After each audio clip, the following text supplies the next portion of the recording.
Go to Sleep, Jeff the Killer, is the kind of story that doesn't just ask for your attention, it demands it, grips it, and refuses to let go long after the final sentence fades into silence. For a United States audience raised on late-night horror marathons, internet legends, and the unsettling charm of creepypasta culture, this story feels less like fiction and more like a shared nightmare we all remember having but never fully understood. It taps into something deeply American about fear itself, the idea that evil doesn't always come from haunted houses or distant forests, but from bedrooms, suburbs, and quiet moments when the lights are off and you think you're safe. What makes this story instantly attractive to a US audience is how familiar everything feels at first. A normal bedroom, a quiet night, the routine of going to sleep after another long day. These are universal experiences, but in American horror storytelling, the bedroom has always been sacred territory. It's where vulnerability lives. It's where childhood fears begin and adult anxieties return. By choosing this setting, the story creates a sense of personal invasion that resonates strongly with American listeners and readers. This is not a monster chasing you down a road. This is something standing next to your bed. Jeff the Killer, as portrayed here, embodies the internet-born horror icon that Americans have grown up with since the early days of online storytelling. He is not polished, not elegant, not supernatural in a traditional sense. He feels raw, broken, and disturbingly human. That humanity is exactly what makes him terrifying. The scarred white face, the carved smile, the unblinking eyes are not just visual shock elements, they are symbols of something deeply wrong that cannot be fixed or reasoned with.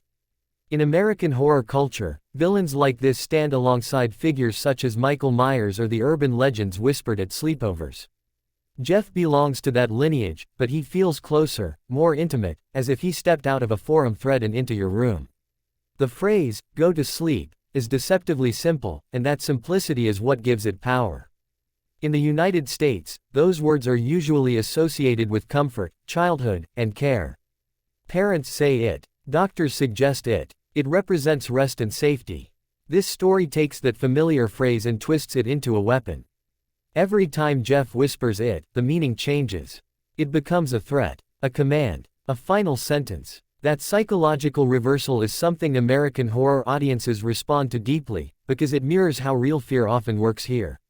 Ordinary things become terrifying when context is stripped away. The pacing of the story is another reason it attracts US listeners so effectively. It does not rush. It understands that American horror fans appreciate tension more than gore. The slow realization that something is wrong, the inability to move, the subtle sensory details like moonlight, shadows, and sound all build an atmosphere that feels cinematic. It plays like a scene from a high-quality indie horror film rather than a rushed jump-scare compilation. This aligns perfectly with the current US horror trend that favors psychological dread over excessive violence. There is also something uniquely American about the loneliness in this story.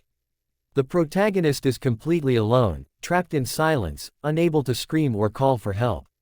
This reflects a modern fear many people in the United States relate to, the fear of being isolated even when surrounded by others, the fear that no one is coming to save you. Jeff's presence amplifies that fear. He does not rush. He does not need to. He knows there is no escape. That sense of inevitability is deeply unsettling and very effective for a U.S. audience accustomed to horror that lingers rather than explodes. From a storytelling perspective, the language is clean, direct, and visual, which works extremely well for American listeners, especially those consuming this as a Storytime video or audio narration. The sentences are easy to follow but emotionally loaded. There is no unnecessary complexity, no poetic distraction that breaks immersion. Everything serves the mood. This makes it perfect for YouTube, podcasts, and late-night listening, where American audiences often consume horror content as background fear, letting it seep in slowly. Jeff himself functions as more than just a killer in this review. He represents loss of control, a fear that resonates strongly in American culture. The inability to move, to fight back, to even scream touches on anxieties about powerlessness in a world that often feels unpredictable. Horror in the United States has always reflected social fears, and while this story does not explicitly reference society, it taps into that emotional undercurrent effortlessly. Another reason this story attracts the US logo, so to speak, is its strong branding potential. Go to Sleep, is instantly recognizable, memorable, and quotable. American audiences love catchphrases in horror, lines that echo in the mind long after the story ends. This phrase is simple enough to become iconic yet chilling enough to feel personal. It's the kind of line that viewers repeat in comment sections, share with friends, and remember years later. The visual imagery associated with the story also plays a massive role in its appeal. Jeff's face is unforgettable. In American horror culture, visual icons matter. Think of masks, scars, and silhouettes. Jeff's smile is not just frightening, it is branding. It's instantly recognizable, making the story ideal for thumbnails, posters, and promotional visuals that catch attention in crowded US social media feeds. The story understands that horror today is as much about imagery as it is about narrative. Emotionally, the story works because it does not overexplain. American audiences appreciate mystery. They don't need every detail spelled out. Why Jeff is there matters less than the fact that he is there. This restraint allows listeners to project their own fears into the story, making it more personal and more disturbing. Each person imagines their own version of the room, their own helplessness, their own ending. The ending, or rather the implication of it, is another strength. It does not rely on excessive description. Instead, it leaves space for the imagination to do the worst possible work.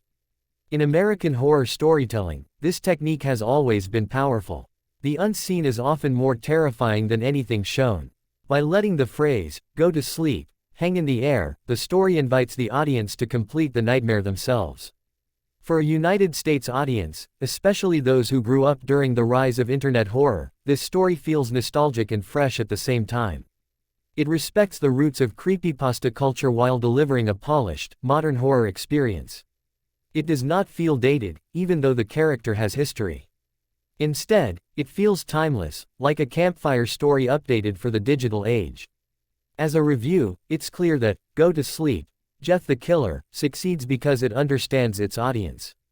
It knows what scares Americans, not monsters from folklore, but violations of safety, loss of control, and the idea that evil can be quiet, patient, and smiling at you in the dark. It delivers fear without shouting, violence without excess, and horror without explanation. In the end, this story doesn't just entertain. It lingers. It follows you into your own bedroom. It makes you look at shadows differently. It makes you listen more carefully when the house is quiet. And that is the true mark of horror that attracts and holds a United States audience. Not how loud it screams, but how softly it whispers, right before you close your eyes.